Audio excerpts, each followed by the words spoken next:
Vamos já falar sobre a convocação do ministro Paulo Guedes para que ele preste esclarecimentos sobre uma empresa no exterior.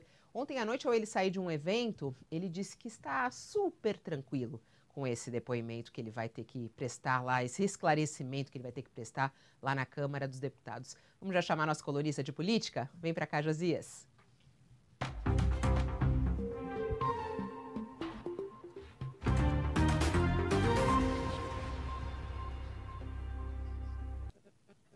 Josias de Souza, bom dia para você. Tem muito sol aí em Brasília, então um solzinho aí no fundo. Bom dia.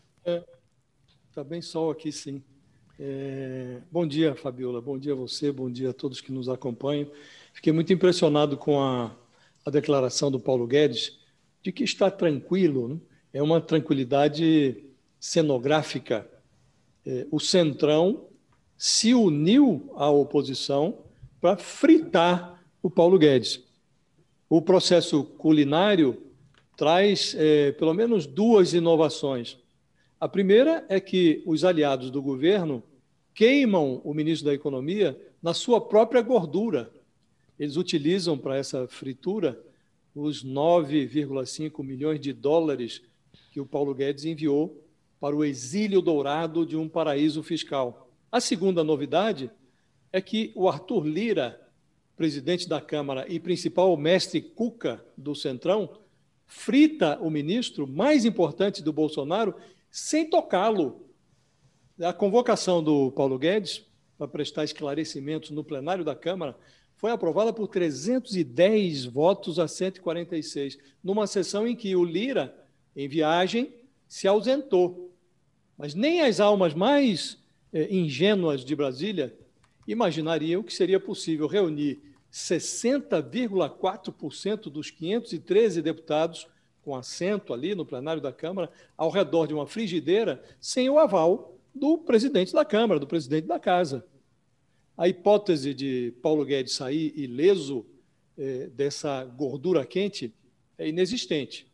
Então, não dá para entender a tranquilidade do ministro. O Paulo Guedes vai repetir na Câmara argumentos expostos pelos seus advogados numa petição que entregaram à Procuradoria-Geral da República.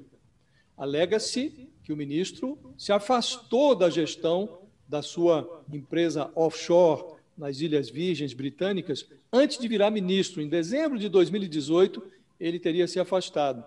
Mas não há força viva no universo capaz de eliminar a maledicência segundo a qual a fortuna do ministro aumenta cada vez que os insucessos da sua gestão ou os arroubos do Bolsonaro puxam a cotação do dólar para cima. Quando tomou posse, em janeiro de 2019, o Paulo Guedes disse que chegava no governo para acabar com programas que ele definiu como programas em que piratas privados, burocratas corruptos e criaturas do pântano político se associaram contra o povo brasileiro.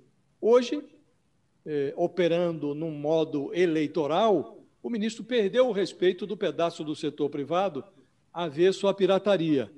E ele recebe da turma do lodo no Congresso Nacional um tratamento de criatura do pântano econômico. Em maio de 2019, o Paulo Guedes disse o que faria se os seus planos dessem errado. Ele disse na ocasião: eu pego um avião e vou morar lá fora. Já tenho idade para me aposentar.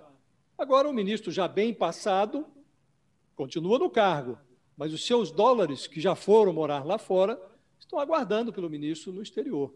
Então, a qualquer momento, ele pode optar pela aposentadoria. Agora, Josias, é uma coisa meio protocolar ou pode render alguma coisa? Quer dizer, ele vai lá, ele tem que prestar esclarecimentos, mas isso pode trazer alguma repercussão? Pode render alguma coisa para ele? Protocolar não é, Fabiola, porque é inédito.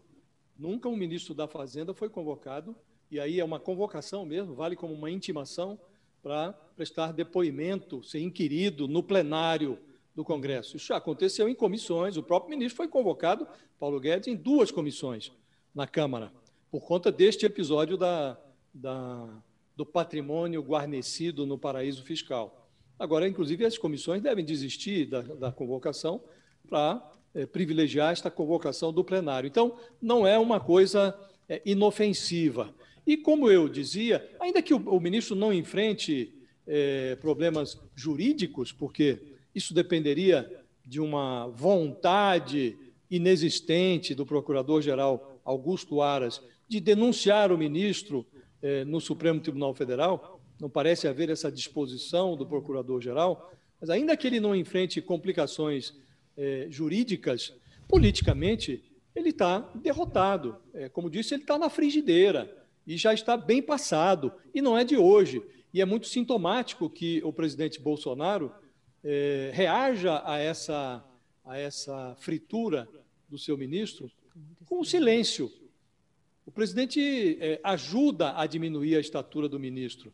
E o próprio Paulo Guedes conspira contra si mesmo e fez isso de uma forma muito definitiva quando ele abandonou a sua agenda econômica liberal em função de uma adesão ao projeto eleitoral do presidente. Então, o ministro hoje é um personagem político, ele funciona como um operador do comitê eleitoral do Bolsonaro. Então, ele se autodiminuiu. Então, politicamente, é muito desastroso o que acontece com o ministro Paulo Guedes, ainda que ele não enfrente complicações judiciais. O ministro fica no cargo porque quer ficar, mas a sua desmoralização é crescente.